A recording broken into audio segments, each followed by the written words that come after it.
Hello ছোট্ট বন্ধুরা, কিশলয় চ্যানেলে তোমাদের সবাইকে স্বাগতম। চলো আজকে আমরা স্বরবর্ণ শিখি। অ, অয়ে অজগর।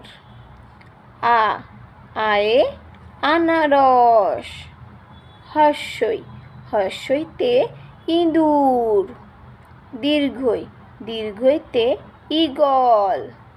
হস্যু, হস্যুতে উট। দীর্ঘ, দীর্ঘতে উষা।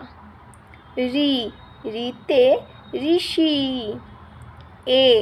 এতে একতারা। ওই, ওইতে ঐরাবত। ওতে ওল। ওতে ঔষধ। ভিডিওটি দেখার জন্য সকলকে ধন্যবাদ। ভিডিওটি ভালো লাগলে অবশ্যই লাইক আর শেয়ার করে দিও।